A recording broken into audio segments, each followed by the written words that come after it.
Hi there. Today we follow Jack and the Beanstalk, a classic story about a risky choice, a mysterious giant world, and how courage changes when responsibility finally arrives. If you keep listening, you will hear how one small boy learns that bravery is not the same as taking whatever you want. Chapter 1. A House with Almost Nothing. Jack lived with his mother in a small house near the edge of a quiet village. The house was not broken, but it felt tired. The roof made soft noises when the wind came. The table had old marks from many simple meals. The garden was small, and the path outside was thin and muddy after rain. Jack was young, quick, and full of questions. He could run faster than most boys in the village, and he could imagine 100 adventures before breakfast. But imagination did not fill an empty cupboard. His mother worked hard every day, and still, there was never enough. Their most important thing was a cow named Milky White. She was gentle, patient, and almost part of the family. For a long time she gave milk that they could drink or sell. But one morning, the cow gave nothing. Jack's mother looked at the empty pail and did not speak for a moment. Then she said the words Jack did not want to hear. They had to sell the cow. Jack tried to act brave, but his heart felt heavy. Selling Milky White meant losing comfort, losing routine, and losing one of the last signs that life could still improve. His mother asked him to take the cow to market and get the best price he could. Jack promised he would. He wanted to help. He wanted to prove that he was not just a dreamer. So he tied a rope gently around the cow's neck and started down the road, not knowing that one strange choice would lift him far above the clouds. Chapter 2. The Trade Nobody Expected. The road to market was longer than Jack expected. Birds moved in the hedges. Wheels passed over stones. Other people walked with baskets, tools, and animals of their own. Jack looked at Milky White and told himself to be serious. His mother needed money, not a story. Then he met an old man standing beside the road. The man wore a dark coat, carried a small bag, and looked at Jack as if he had been waiting for him. He asked where Jack was going. Jack explained about the cow, the empty cupboard, and the need to sell her. The old man nodded slowly. Then he opened his hand. Inside were beans, but not ordinary beans. They were smooth, bright, and strange. They seemed to hold a tiny green light, as if spring itself had been pressed into each one.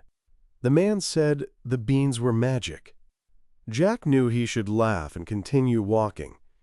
He knew his mother would not want beans. But the world had been small for so long. The house had felt smaller every day. The market meant one payment, and then what? These beans, foolish as they sounded, felt like a door. The old man offered all the beans for the cow. Jack hesitated. He thought of his mother. He thought of empty shelves. He thought of the chance that maybe, just maybe, magic could do what ordinary life had not done. So Jack made the trade. When he returned home, he tried to make the beans sound wonderful. His mother did not smile. She saw no magic, only a lost cow and a hungry night. In anger and fear, she threw the beans out the window. Jack went to bed ashamed. The room was dark, and the silence felt heavy. He wondered if courage and foolishness sometimes wore the same face. Chapter 3. A Ladder Made of Green. At sunrise, Jack opened his eyes and saw that his room was filled with a strange green light. At first, he thought he was dreaming. Then he sat up and looked out the window. The beans had grown. Not a little. Not like garden plants. A huge beanstalk rose from the ground beside the house and climbed into the sky. Its leaves were wide as blankets. Its stem twisted upward, thick and strong, higher than trees, higher than the church tower, higher than the clouds. Jack's mother was shocked. Neighbors came to stare. Some crossed themselves. Some whispered that no good could come from a plant that reached where people were never meant to go. Jack felt fear, but he also felt a pull. The beanstalk was impossible, and impossible things ask questions. Where did it lead? Who lived above the clouds? Could it bring help or only danger? His mother told him not to climb. She said the world above was not theirs. Jack nodded, but his eyes stayed on the green ladder. He remembered the old man's face. He remembered the strange light inside the beans. He remembered that his family still had nothing.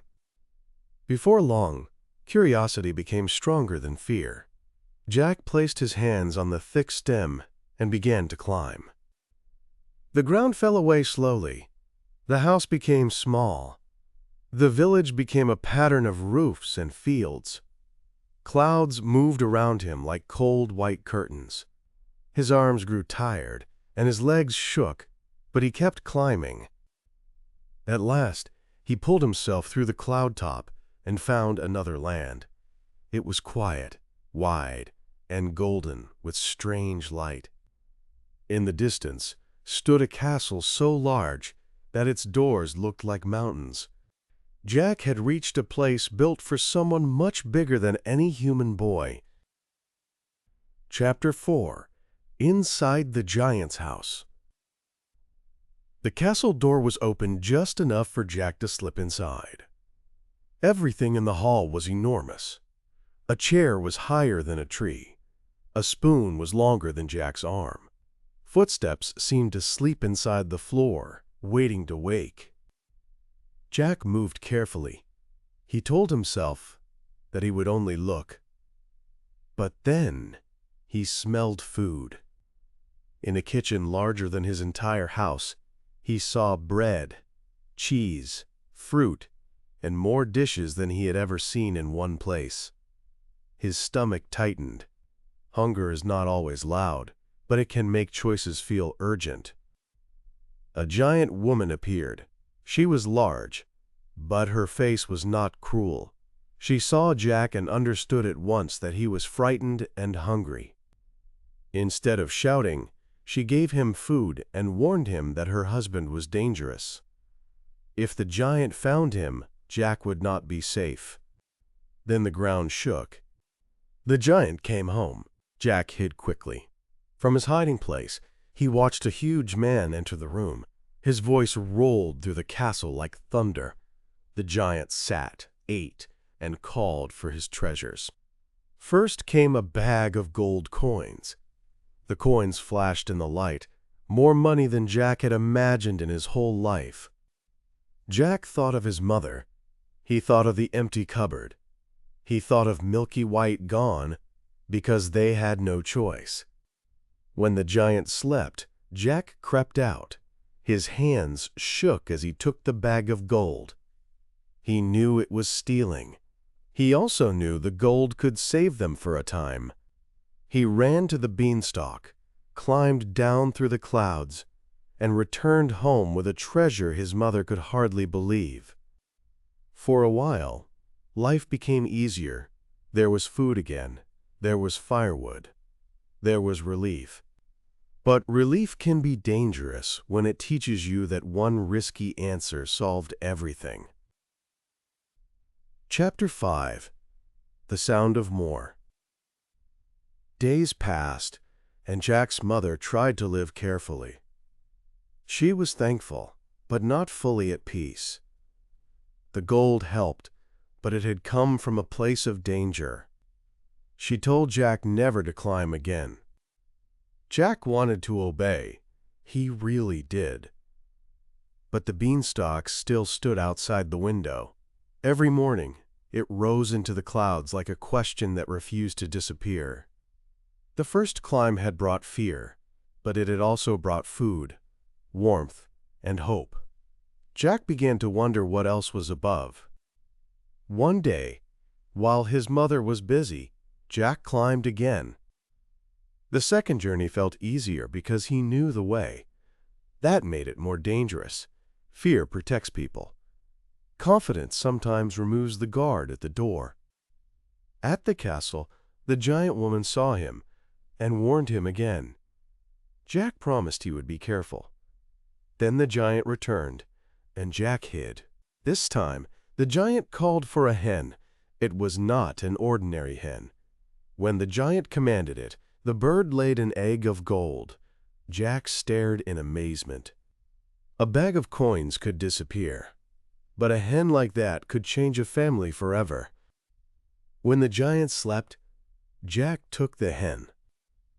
The hen made a small sound, and Jack froze. But the giant only moved in his sleep. Jack ran, climbed down, and reached home with the living treasure. His mother was shocked again, but this time her fear was sharper. She saw not just luck, but a pattern. Jack had not only found magic, he had started to trust danger. The hen brought steady help. The house improved. The cupboard stayed full. Yet Jack's mind did not become quiet. Above the clouds, he had seen a world of impossible things. And one more treasure waited in his imagination like music from a room he had not entered. Chapter 6. The Harp That Could Speak. The third climb began before dawn. Jack told himself this would be the last time. That is what people often say when they know a choice is wrong but still want it badly. At the castle, the giant woman looked tired. She did not want to help him anymore. She had warned him twice, and warnings lose their power when someone treats survival like a game. Still, Jack slipped inside. The giant came home, carrying a harp made of gold. It was beautiful, but its beauty was not the most surprising thing. When the giant placed it on the table, the harp began to play by itself. The music was clear, soft, and alive. It filled the huge room with sadness and wonder. Jack forgot to breathe. The giant listened until his eyes closed. Soon he slept. Jack stepped from his hiding place and reached for the harp. But the harp was alive enough to know it was being taken. It cried out, "Master! Master!" The giant woke. For the first time, Jack did not escape quietly. He ran with the harp in his arms while the giant's footsteps crashed behind him. The castle shook. The clouds outside seemed too far away. Jack reached the beanstalk and began to climb down as fast as he could. The giant followed. Jack looked below and saw the earth waiting far beneath him.